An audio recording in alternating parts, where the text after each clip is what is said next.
हर हर महादेव दोस्तों। ओम नमः शिवाय। श्री शिवाय नमस्तभ्यम। आप सभी को सावन मास की हार्दिक शुभकामनाएं। आप सभी पर भगवान भोलेनाथ की कृपा सदा सर्वदा बनी रहे। आज की वीडियो में आप सुनेंगे सावन मास महात्म्य का अध्याय 30। प्रिय श्रोताओं, आज सावन मास की इस दिव्य कथा श्रृंखला का 30वां और अंतिम अध्याय है। इसी के साथ ही आज सावन मास महात्म्य की सभी कथाएं समाप्त हो जाएंगी। और आज दिन है शनिवार, साथ ही है सावन पूर्णिमा और रक्षाबंधन का पर्व भी। तो आप सभी को रक्षाबंधन और सावन पूर्णिमा की हार्दिक शुभकामनाएं। आज के इस वीडियो में आप यह भी जानेंगे कि सावन मास का जो भी व्रत पालन नियम आपने किया है उसका उद्यापन कैसे करना चाहिए। जिन भी श्रोताओं ने पूरे मास नियम से कथाओं का श्रवण किया है या कुछ भी आपने सावन मास में प्राप्त करने के लिए किया है उसका उद्यापन आपको कैसे करना चाहिए। उद्यापन यदि करने में समर्थ नहीं है तो ऐसा क्या करना चाहिए कि आपके द्वारा रखे गए व्रत उपवास का या किए गए पुण्य कर्मों का संपूर्ण फल प्राप्त हो सके। कथा सुनाएंगे, उसके बाद आपको इस बारे में जानकारी देंगे। तो आइए सबसे पहले हम सभी प्रार्थना करते हैं कि हे महाकाल, हे महादेव, हमारे जीवन से भय, मोह और अधर्म का नाश करें और हमें संयम, तप और धैर्य का वरदान दें। हे माँ पार्वती, हमारे हृदय को करुणा, स्थिरता और भक्ति से परिपूर्ण करें। हे शनिदेव, हमारे कर्मों का न्याय संगत फल दे और हमें सुधार का अवसर प्रदान करें। अगर अब तक सुनी गई कथाओं के श्रवण में कोई त्रुटि हो गई हो, पूजा में कोई कमी रह गई हो तो कृपया करके हमें क्षमा करें।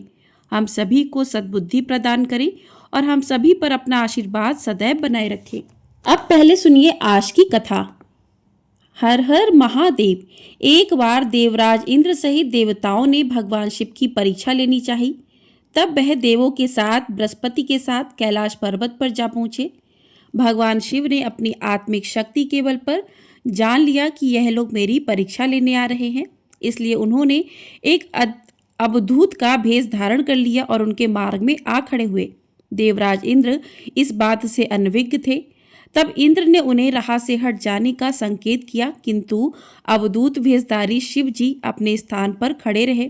यह देखकर इंद्र को क्रोध आ गया। कहने लगे, अरे हट रास्ते से, जानता नहीं मैं कौन हूँ? हट जा, नहीं तो वज्र से तेरे टुकड़े टुकड़े कर दूंगा। धमकी सुनकर अवधूत भेषधारी शिव जी को क्रोध आ गया। उन्होंने जोर से एक हुंकार भरी, जिसे सुनकर चारों दिशाएं कांप उठी। गुरु बृहस्पति तुरंत भाप गए कि यह अवधूत वास्तव में कोई और नहीं बल्कि स्वयं भगवान शिव हैं। तब उन्होंने इंद्र को संकेत करके कहा, क्या अनर्थ कर रहे हो सुरेंद्र? तुम भगवान शिव को नहीं पहचान रहे? अरे यह तो साक्षात भगवान शिव हैं। तब इंद्र को अपनी भूल का ज्ञान हुआ और वह तुरंत भगवान शिव के चरणों में गिरकर क्षमा मांगने लगा। कहने लगा कि क्षमा करें भगवान, मुझसे पहचानने में भूल हो गई। गुरु बृहस्पति ने भी कहा, हाँ प्रभु, देवेंद्र को क्षमा कर दीजिए, यह आपको पहचान नहीं पाए थे और अनजाने में ही इन्होंने आपको अपशब्द भी कह दिए। क्षमा कीजिए प्रभु। गुरु बृहस्पति के अनुनय विनय करने पर भगवान शिव ने इंद्र को क्षमा कर दिया। फिर इस घटना के कुछ दिनों के बाद एक विलक्षण चमत्कार हुआ। समुद्र तट पर गंगा सागर के किनारे एक बालक रेत में पड़ा हुआ रुदन कर रहा था। उसके गले में इतना प्रलयकारी रुदन फूट रहा था कि उससे चारों दिशाएं कांपने लगीं। देव, दानव, दैत्य सब घबरा गए। वायु थम सी गई। घबराए हुए देवता इंद्र सहित पितामह ब्रह्मा के पास पहुंचे और उनसे कहा कि पितामह, सागर संगम पर एक अद्भुत बालक रेत में पड़ा रो रहा है और वो इतनी जोर जोर से रुदन कर रहा है कि देवों में तो भय छा गया है। कृपया चलकर इस संकट को दूर कर दीजिए। फिर पितामह ब्रह्मा, इंद्र आदि देवताओं के साथ सागर संगम पर पहुंचे। पितामह के पहुंचते ही सागर अपने स्थान से निकला। उसने इंद्र सहित पितामह की वंदना की। ब्रह्मा जी ने सागर से पूछा कि जल में रेत पर पड़ा यह बालक कौन है और इसके रुदन को सुनकर समस्त संसार त्रस्त हो रहा है। तब सागर ने कहा, मैं नहीं जानता भगवान। एक दिन एक विलक्षण तेज लहरों में आ गया था, उसी से इस बालक की उत्पत्ति हुई है।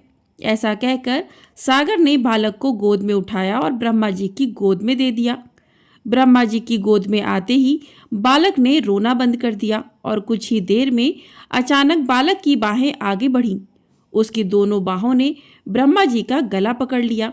यह देखकर अन्य सभी देवता स्तंभित हो उठे।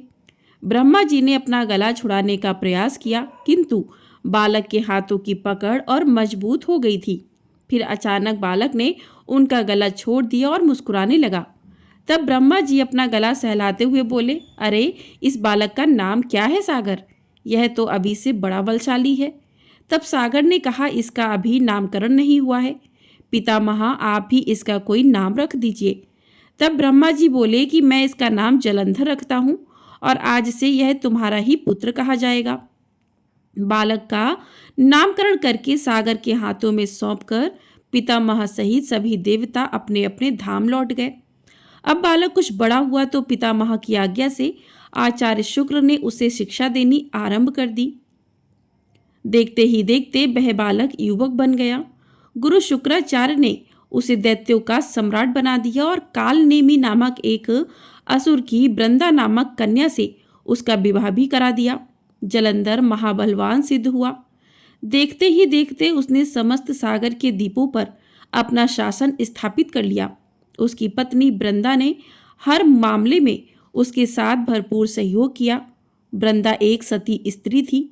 उसे ब्रह्मा जी का वरदान मिला हुआ था कि जब तक उसका सितृत्व कायम रहेगा, सुर असुर देव दानव कोई भी उसके पति का बाल बाका भी नहीं कर पाएगा। फिर एक दिन आचार्य शुक्राचार्य जलंधर की राजसभा में पधारे। जलंधर ने आचार्य के चरण वंदना की और उन्हें ऊंचे आसन पर बिठाकर पूछा कि आचार्य, हमारे यहाँ एक राहु नामक वीर है, मैं जानना चाहता हूँ कि उसका सिर कटा हुआ क्यों है।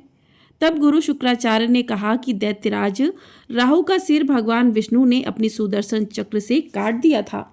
जलंधर बोला, मगर क्यों आचार्य? राहु ने ऐसा क्या अपराध कर दिया था?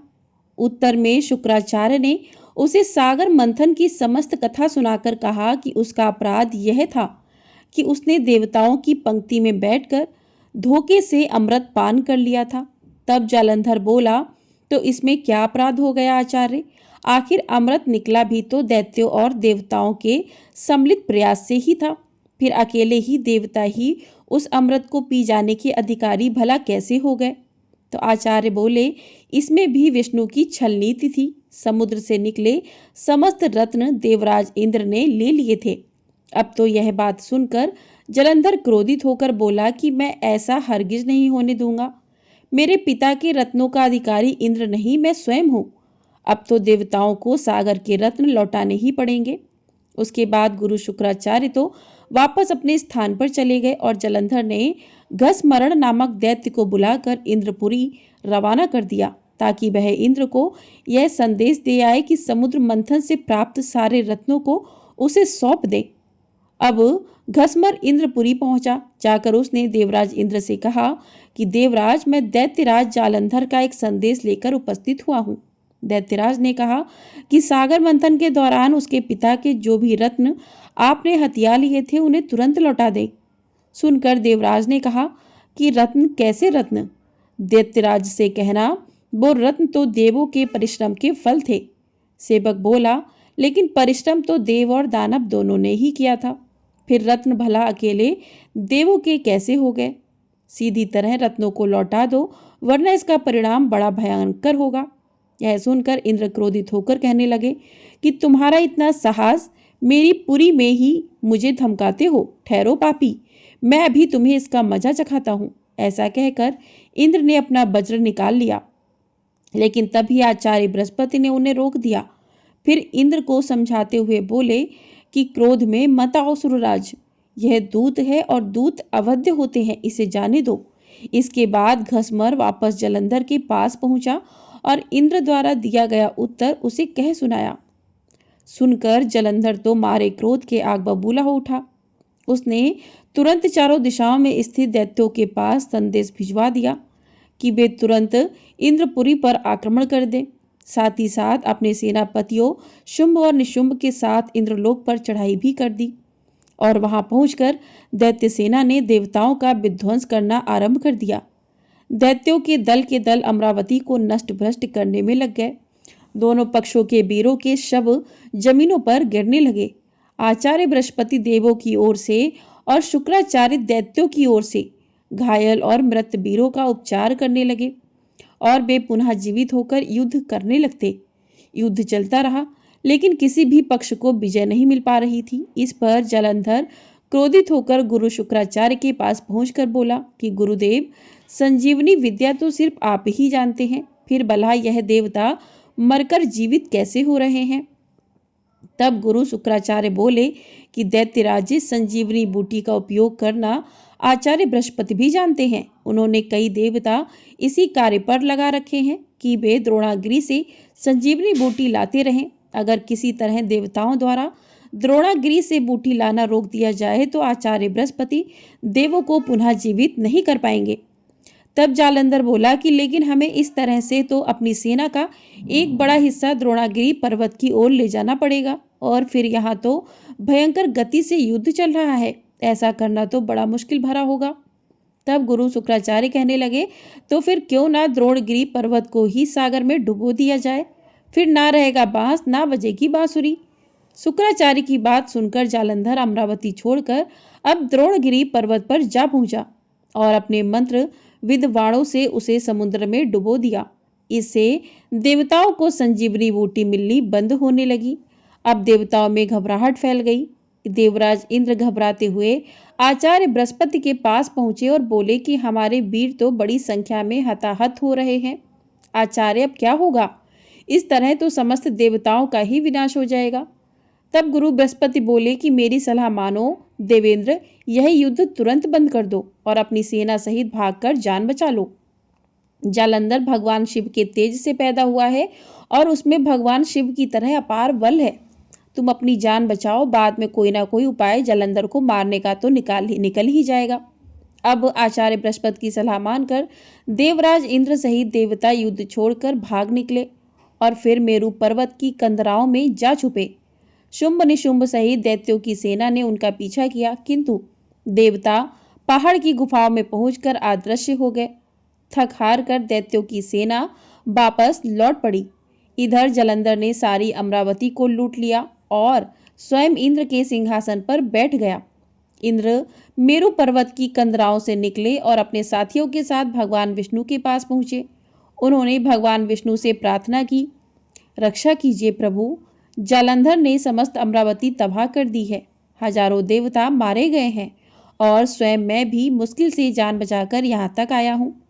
तब श्री विष्णु ने इंद्र को आश्वासन देते हुए कहा कि घबराओ मत सुरराज, मैं स्वयं तुम्हारी सहायता को चलता हूँ। अब जालंधर ज्यादा दिनों तक नहीं बच सकेगा। फिर भी विष्णु अमरावती जा पहुंचे और श्री विष्णु के वहां पहुंचते ही देवताओं में नवीन स्फूर्ति का संचार होने लगा। वे शत्रु सेना पर प्रहार करने लगे। जालंधर बड़े प्रबल वेग से श्री विष्णु के सम्मुख आ डटा और श्री विष्णु जिस भी अस्त्र शस्त्र का उस पर प्रयोग करते, जालंधर उन्हें तुरंत ही निष्फल कर देता था। आखिर में श्री विष्णु ने हार मान ली और कहने लगे कि तुम वाकई वीर हो। जा जालंधर, मेरे इतने अस्त्रों को भी तुमने निष्फल कर दिया। अब यह युद्ध बंद कर दो। जालंधर ने कहा, यह युद्ध अब केवल एक ही शर्त पर बंद हो सकता है कि देव, यदि आप मेरी बहन लक्ष्मी सहित मेरे दीपों पर मेरा आतिथ्य स्वीकार करें। तब भगवान विष्णु ने जालंधर की यह शर्त स्वीकार कर ली। फिर जालंधर के आदेश पर युद्ध बंद हो गया। इसके बाद भगवान विष्णु लक्ष्मी जी सहित सागर द्वीप पर पहुंचे और जालंधर अमरावती की सारी संपदा को अपनी राजधानी में ले आया और फिर बड़े प्रेम से भगवान विष्णु की आत्म सेवा करने लगा। और फिर एक दिन देवर्षि नारद उसकी सभा में पधारे। जालंधर ने उनका स्वागत सत्कार किया। नारद जी ने कहा कि दैत्यराज, इस समय समस्त ऐश्वर्य तुम्हें उपलब्ध है, किंतु एक चीज की कमी है। जालंधर बोला कि कमी? किस चीज की कमी है देवर्षि? मेरे पास तो सब कुछ मौजूद है। तब नारद जी ने कहा कि एक ऐसी सुंदरी की कमी है जो सुंदर होते हुए भी सर्वगुण संपन्न हो। हालांकि तुम्हारी पत्नी वृंदा स्वयं भी बहुत सुंदर है, किंतु शिव जी की पत्नी पार्वती की तो बात ही कुछ और है। जालंधर बोला कि यदि ऐसा है तो देवर्षि मैं पार्वती को अपनी पत्नी जरूर बनाऊंगा। मैं आज ही अपनी सेना को कैलाश पर चढ़ाई करने का आदेश देता हूँ। मतिमंद जलंधर अपनी सेना को लेकर अब कैलाश पर्वत पर टूट पड़ा। उसकी सेना और शिव गढ़ों में भयंकर युद्ध छिड़ गया। आखिर भगवान शिव के गढ़ युद्ध भूमि छोड़कर भाग निकले। विवश होकर भगवान शिव को युद्ध भूमि में जाना पड़ा। अपने स्वामी की उपस्थिति में शिव गढ़ों का उत्साह बढ़ गया और वे तीव्र वेग से दैत्य सेना पर टूट पड़े और उनका संहार करना शुरू कर दिया। अब शिव जी जालंधर के सम्मुख आ डटे। दोनों में विकट युद्ध छिड़ गया। दूसरी ओर भगवान विष्णु अपनी कुछ और ही माया रच रहे थे। जालंधर की पत्नी वृंदा एक महान पतिव्रता नारी थी। तब भगवान विष्णु ने जालंधर का ही भेष धारण किया और उसके शयनागार में जा पहुंचे। फिर उन्होंने वृंदा का आलिंगन किया, लेकिन वृंदा को यह आभास हो गया कि उसके पति का भेषधारी यह व्यक्ति उसका पति नहीं है। इसलिए वह कड़क होकर बोली, कौन है तू? तब श्री विष्णु अपने वास्तविक स्वरूप में प्रकट हुए और हंसते हुए बोले कि मुझे बहुत खेद है वृंदा, लेकिन ऐसा करना आवश्यक हो गया था। तेरा पति तेरे ही कारण अजय था। अब उसे मारने में भगवान शिव को कोई परेशानी नहीं होगी। अब वृंदा रोते हुए बोली कि आपने मेरे साथ ऐसा विश्वासघात क्यों किया प्रभु? मेरे पति ने तो आपके आतिथ्य सत्कार में कभी कोई कमी नहीं छोड़ी थी। भगवान विष्णु ने उसे आशीर्वाद देते हुए कहा कि तुम वास्तव में एक पूज्य नारी हो वृंदा, लेकिन हर आतताई का एक ना एक दिन अंत होता ही है। तुम्हारे पति के पापों का घड़ा भर चुका है, अब उसका अंत निकट आ पहुंचा है। लेकिन मैं तुम्हें वरदान देता हूं कि आज से तुम सारे संसार में पूजी जाओगी। समस्त स्त्रियां तुम्हारी पूजा किया करेंगी। पश्चाताप की अग्नि में जलती हुई वृंदा इधर अग्नि में कूद पड़ी और देखते ही देखते भस्म हो गई। फिर उसके शरीर का तेज निकलकर पार्वती जी के शरीर में प्रविष्ट हो गया। देवताओं ने पुष्प वर्षा की। वृंदा के अग्नि में भस्म होते ही इधर जालंधर का तेज घट गया और फिर अवसर पाते ही भगवान शिव ने अपने त्रिशूल से उसका मस्तक काट दिया। जालंधर के मरते ही उसका वह तेज, जिससे वह आज तक अजय था, शिव जी के शरीर में प्रविष्ट हो गया और फिर दैत्य सेना घबराकर भाग गई। फिर देवताओं ने शिव जी की जय जयकार की। इंद्र ने पुनः अपना सिंहासन प्राप्त कर लिया और फिर चारों ओर पहले की तरह सुख शांति छा गई। यह थी सावन मास की आज की अंतिम कथा। अब जानिए उद्यापन विधि के बारे में, और कल से हमारे चैनल पर भादो मास की कथाएं भी सुनाई जाएंगी। जिस तरह से आपने अभी तक हमारे चैनल पर लगातार सभी कथाओं को सुना है, ऐसे ही भादों के महीने में भी आप कथाओं को जरूर सुनिएगा। अब आज क्योंकि सावन मास की पूर्णिमा तिथि है और शास्त्रों में यह भी कहा गया है कि जो भी इस मास में व्रत, कथा, पूजा, जप, तप, दान और संयम का पालन करता है उसे उद्यापन भी अवश्य करना चाहिए। अब जानते हैं कि उद्यापन क्या होता है। तो उद्यापन का अर्थ होता है कि अपने व्रत को और उपासना को पूर्ण करने के बाद उसका फल न केवल स्वयं के लिए मांगना, बल्कि उसे समाज, ब्राह्मण, गौ, निर्धन, साधु, संतों और ईश्वर को भी समर्पित कर देना। तो अगर आप उद्यापन करना चाहते हैं तो इसके लिए आज आप प्रातःकाल स्नान कर साफ स्वच्छ वस्त्र धारण करें। इसके बाद भगवान श्री गणेश और भगवान शिव सहित संपूर्ण शिव परिवार का पूजन करें। भगवान विष्णु, महालक्ष्मी जी की पूजा करें। शिवलिंग पर जल अर्पित करें।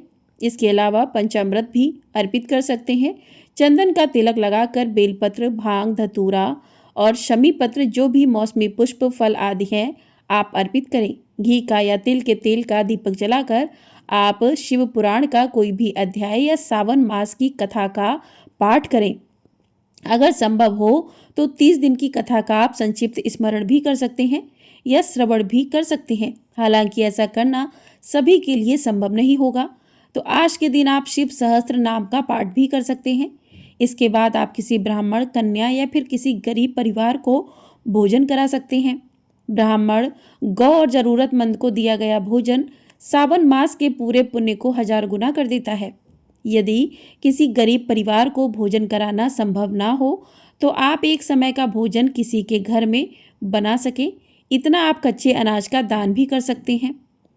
क्या क्या दान करना चाहिए तो देखिए, वस्त्र दान कर सकते हैं, फल, मिठाई का दान कर सकते हैं, दक्षिणा या फिर तांबे का कोई भी पात्र दान कर सकते हैं, रुद्राक्ष या फिर शिव जी की तस्वीर, कुश का आसन या फिर आसपास के शिव मंदिर में आप बैठने के लिए आसन की व्यवस्था कर सकते हैं।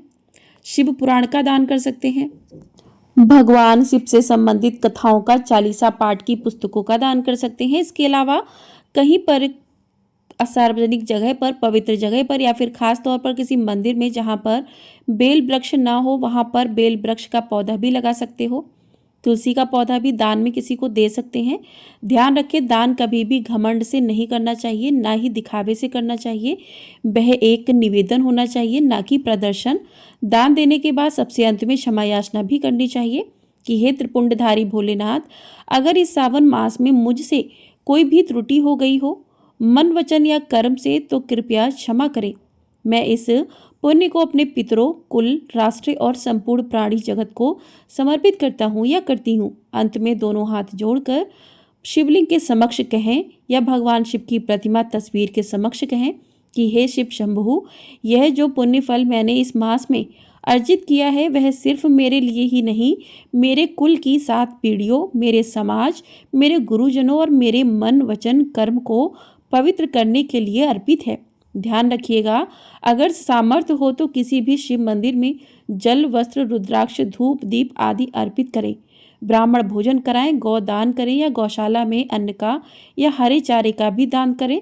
और दक्षिणा का दान भी कर सकते हैं। जिसकी जैसी सामर्थ्य हो वैसा अपनी सामर्थ्य के अनुसार कुछ ना कुछ दान सावन के अंतिम दिन में पूर्णिमा तिथि पर अवश्य करना चाहिए। सुबह से लेकर शाम तक आप किसी भी समय दान आदि दे सकते हैं। इसके अलावा इस दिन पवित्र नदी में, खास तौर पर गंगा जी में डुबकी लगाने का महत्व है। और ऐसा ना कर पाए तो नहाने के पानी में गंगा जल मिलाकर अवश्य स्नान करें। किसी भी पवित्र पौधे के नीचे, खास तौर पर बेल वृक्ष हो या समी का पौधा हो, दीपदान भी अवश्य करें। सावन मास समाप्त हो सकता है पर भगवान शिव की भक्ति अनंत है। यह उद्यापन एक विराम नहीं है बल्कि हम सबके नए जीवन की शुरुआत है, क्योंकि हर दिन शिव का है और हर सांस शिव की है। सभी प्रेम से बोलिए हर हर महादेव। ओम नमः शिवाय, श्री शिवाय नमस्तुभ्यम। ओम नमः पार्वती पते, हर हर महादेव। तो इस प्रकार से सावन मास की सभी कथाएं आज पूर्ण होती हैं। आपको वीडियो पसंद आई हो, वीडियो को लाइक कर दीजिएगा। चैनल पर नए हैं तो चैनल को सब्सक्राइब भी कर लीजिएगा। आपको हमारे चैनल पर इसी प्रकार से भादो मास की प्रतिदिन की कथाएं कल से सुनाई जाएंगी, तो उन कथाओं को भी अपना ढेर सारा प्रेम अवश्य दीजिएगा और कमेंट बॉक्स में हर हर महादेव अवश्य लिखिएगा। हर हर महादेव।